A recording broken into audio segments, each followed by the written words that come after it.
Hello students, आज हम start करने जा रहे हैं स्विच का प्रोग्राम। स्विच स्टेटमेंट को कैसे यूज़ करते हैं।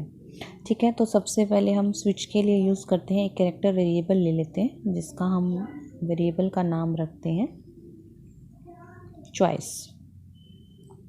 ठीक है, तो यहाँ पे हमने चॉइस लिया है। उसके बाद हम स्विच स्टेटमेंट का यूज़ कर रहे हैं।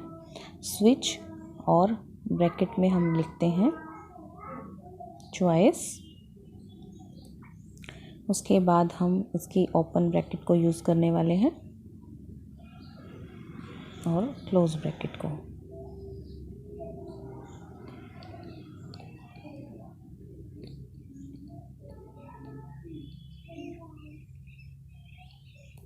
तो स्विच के अंदर हम, आप सभी को पता है, केसेस का यूज़ करते हैं। तो सबसे पहले हम यूज़ करते हैं केस।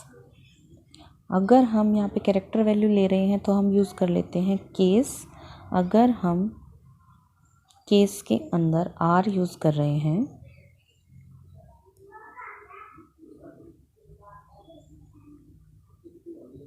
केस में, अगर हम आर यूज़ करेंगे तो उसके अंदर हम यूज़ करते हैं सिस्टम डॉट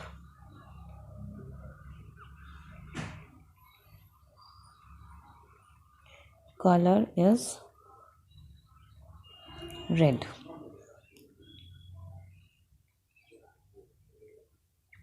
और जस्ट हम इसको यहाँ पे ब्रेक करना चाहते हैं तो उसके लिए हम ब्रेक स्टेटमेंट का यूज़ करते हैं।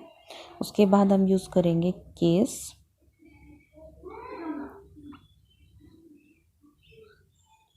डब्ल्यू।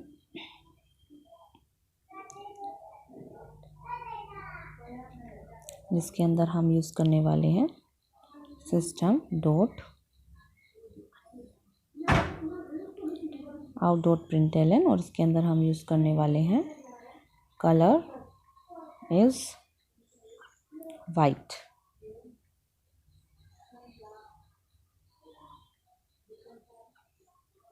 इसके बाद फिर से ब्रेक यूज़ करेंगे। एक और केस ले लेते हैं, केस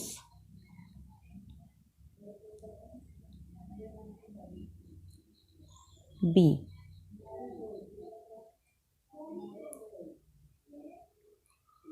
बी में हम लिखते हैं system dot out dot println. और इसमें हम लिखते हैं colour is black and blue.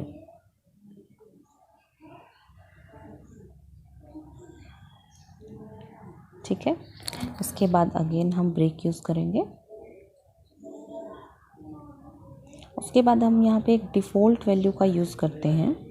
Default case हमारा क्या होता है, जब ऊपर वाले कोई भी केस में से कोई भी स्टेटमेंट आर डब्ल्यू बी में से ना मिले, इनके अलावा कोई और वैल्यू हो, तब ये डिफ़ॉल्ट स्टेटमेंट एग्जीक्यूट होती है।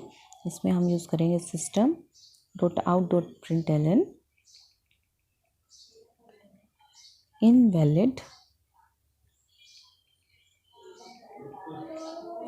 Invalid colour.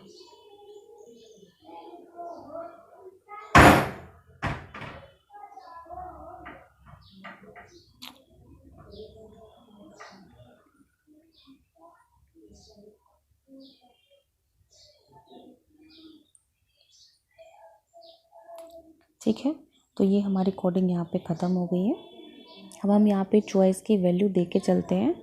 हम मान लेते हैं कि हम यहाँ पे चॉइस की जो वैल्यू है वो हम दे रहे हैं बी। ठीक है, इस प्रोग्राम को हम रन करके देखते हैं कि हमारा क्या आउटपुट आता है। देखिए, मैंने बी प्रेस किया था तो बी का मतलब हमारा आ गया colour is black and blue. ठीक है, अब इसी के साथ अब मान लीजिए हम यहाँ पे बी की वैल्यू की बजाय हम यहाँ पे दे देते हैं आर। तो आर के साथ हमारा रिजल्ट आएगा कलर इज़, देखिए आ गया कलर इज़ रेड। और अगर हमें कोई ऐसी वैल्यू दे देते हैं जो हमारी कोडिंग में हमने केसेस के अंदर नहीं दी है, जैसे कि हम यहाँ पे दे देते हैं एस। तो जब हम एस प्रेस कर रहे हैं इट मीन्स हमारी जो चॉइस हमने नीचे दी हैं, जो केसेस हमने दिए हैं उसमें हमने एस के लिए कोई चॉइस नहीं डाला, तो उस केस में डिफ़ॉल्ट स्टेटमेंट एग्जीक्यूट होगी। तो यहाँ पे आपका आएगा इनवैलिड कलर। ठीक है, ये आ गया आपका इनवैलिड कलर। तो ये था हमारा स्विच स्टेटमेंट को हम किस तरीके से यूज़ करते हैं।